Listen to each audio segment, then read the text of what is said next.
Fala turma, tudo bom com vocês? Dando continuidade, certo, ao nosso conteúdo de estatística, aprenderemos hoje sobre gráficos, certo? Vamos lá. O que são gráficos, professor? Gráficos nada mais é do que a representação visual, certo? Que é utilizada para representar os dados que são coletados em pesquisas, tá bom? Porque como eu falei para vocês, estatística é isso, é a coleta de dados sobre algum assunto ou alguma pesquisa, tá bom? Então o gráfico vai vir para isso, para ilustrar tudo aquilo que foi capturado da pesquisa que foi feita ou capturado de determinado estudo que foi abordado, tá bom? Então vamos lá. Ó. Elementos dos gráficos. Todo gráfico tem o título, tem a sua fonte, tem os seus números e também tem as suas legendas. Tudo isso para facilitar o entendimento de quem está vendo ali, tá bom? Então vamos lá. O que são os títulos? Os títulos geralmente possuem, porque todo gráfico geralmente possui um título, a respeito do conteúdo que está dando aquele gráfico, tá bom? O que é a fonte? Muitos gráficos, sobretudo da área da estatística, apresentam a fonte. Por quê? Porque as informações são retiradas de algum lugar, concorda comigo? Então, cada gráfico tem que ter a sua fonte para mostrar de onde foi retirada aquelas informações que estão sendo apresentadas, tá certo? Números. Estes são essenciais para comparar as informações dadas pelos gráficos. Na maior parte deles, utilizam-se números, tá certo? Por quê? Porque isso indica quantidade ou tempo que foi utilizado naquela pesquisa, tá certo? Então, as pesquisas são sempre relacionadas a isso. A quantidade de alguma coisa, ao tempo que foi feito, ou a algum número qualquer, certo? Então, número sempre será o elemento principal do meu gráfico, tá bom? E por último, a legenda, né? Porque isso facilita bastante quem está lendo o gráfico de acordo com a sua legenda, tá bom? Então, é primordial que você observe a legenda de cada gráfico para que facilite o seu entendimento sobre o que você está lendo, tá certo? Vamos lá agora para a classificação dos gráficos. Quais são os tipos de gráficos? Existem vários tipos de gráficos, pessoal, certo? Na aula de hoje será abordado aqui os principais gráficos que são utilizados ao decorrer de provas de vestibulares que vocês irão fazer daqui para frente, tá certo? O primeiro deles é o gráfico de coluna. Juntamente aos gráficos de barra são os mais utilizados. Indicam geralmente o que? Um dado quantitativo sobre diferentes variáveis, lugares ou setores. E não depende de proporções. Os dados são indicados na posição vertical. Então, se tiver lá na posição vertical, já vou saber que é o que? Um gráfico de colunas, certo? Aqui, ó, vamos aqui por exemplo. Qual o título desse gráfico? Países mais populosos do mundo, certo? Qual a legenda do gráfico? Aqui na parte de baixo tem os países e aqui na parte lateral tem os números, certo? Então aqui eu tenho aqui o Japão, 200 milhões, porque aqui fala na legenda que são em milhões de habitantes, a numeração, certo? Japão, 200 milhões, menos de 200 milhões, não. Indonésia, 200 milhões certinho. Índia, 1.200 milhões. China, 1.400. Então, é um gráfico de exemplo de gráfico de coluna, certo? Onde tem o título, onde tem a sua legenda, onde tem seus números, certo? Então, sempre que tiver lá as colunas no formato vertical, vai ser um gráfico de colunas, tá certo? Gráfico em barras. É basicamente a mesma coisa do gráfico de colunas, porém agora essas proporções virão no formato horizontal. Observem comigo que no gráfico anterior, as nossas barras aqui, informando o quantitativo, era no formato vertical. Já nesse gráfico aqui não, está no formato horizontal. Qual o título desse gráfico? Taxas de mortalidade infantil por região, no ano 2013. Aqui eu tenho embaixo os números, né, as taxas, e aqui na lateral eu tenho as regiões. Região Nordeste, qual foi a taxa dela? Mais de 20%, né? Entre 20% e entre 25%. Região Norte, mais do que 20%. Tá vendo que está passando aqui, ó. Região Centro-Oeste, mais de 16%. Fica entre 16% e 20%. Região Sudeste, mais de 10% e menos de 15%. E assim a gente vai observando o gráfico, porque o gráfico é justamente isso, a gente saber interpretar o que ele está trazendo de informação, tá bom? Qual a fonte? A fonte desse gráfico é o IBGE, tá certo? Então todo gráfico, como falei anteriormente, tem seu título, tem os seus números, tem a sua fonte, tá bom? Então tudo isso vai facilitar o seu entendimento.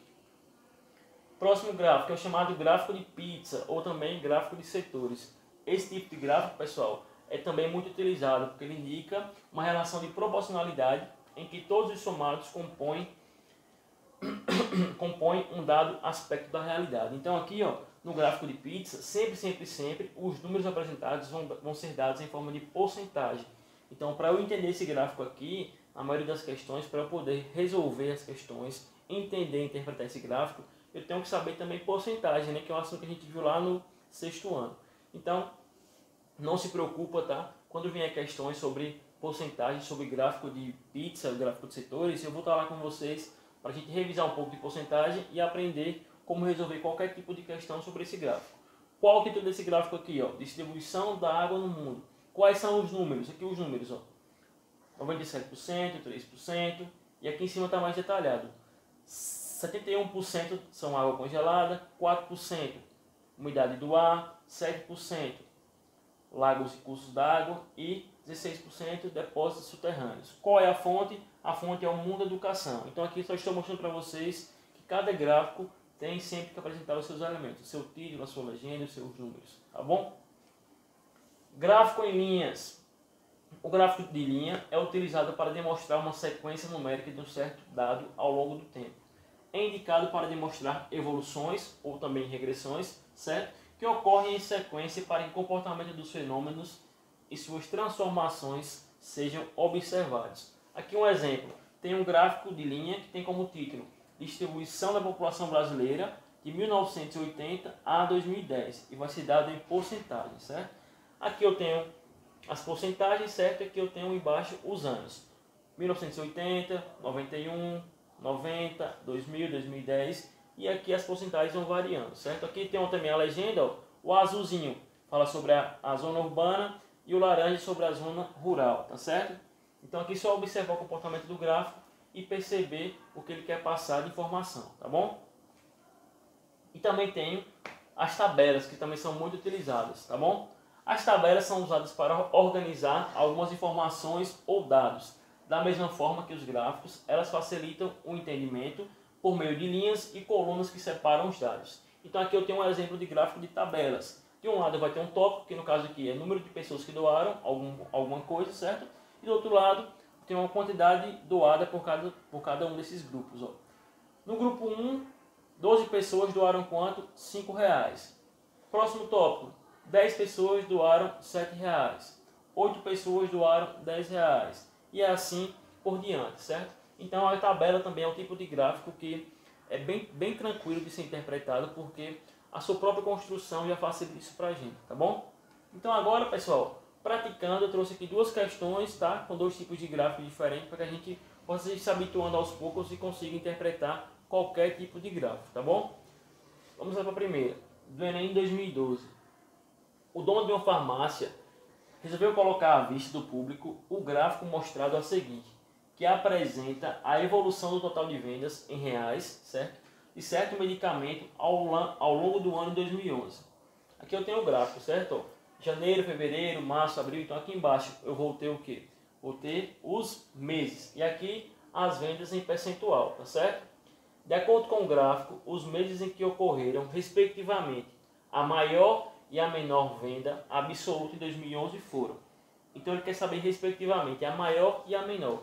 A maior, obviamente, vai ser o quê?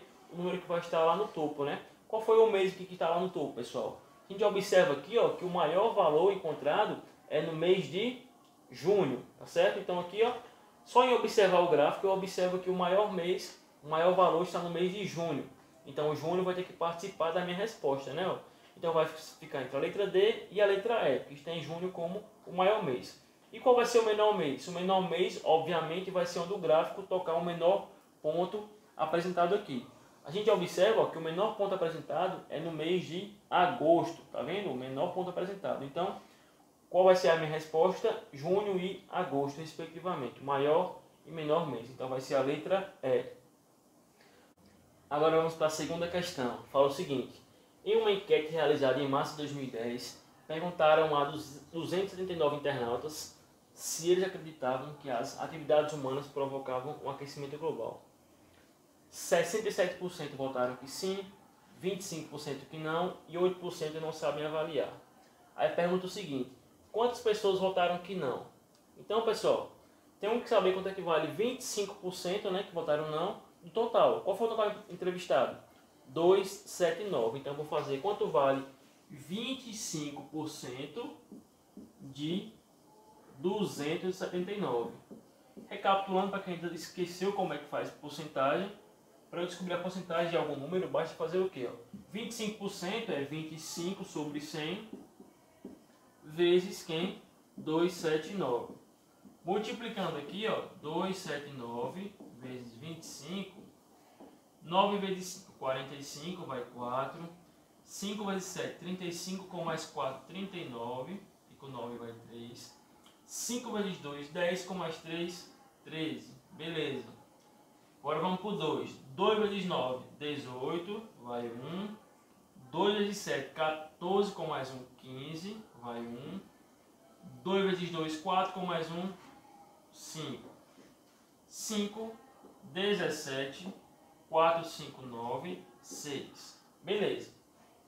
Então aqui, ó, fiquei com 6.975, certo? Dividido por 100 vezes 1, 100. Beleza. Aqui agora, pessoal, dividindo por 100, basta voltar aqui, ó, duas casas, né? Então vai ficar como 69,75. Beleza? Aí a letra A fala que foram menos de 23 pessoas. A letra B fala foi mais de 23 e menos de 25. Letra C, mais de 50 e menos de 75. Letra D, mais de 100 e menos de 190. E letra E, mais de 200. Então, obviamente, aqui vai ser a letra C, né?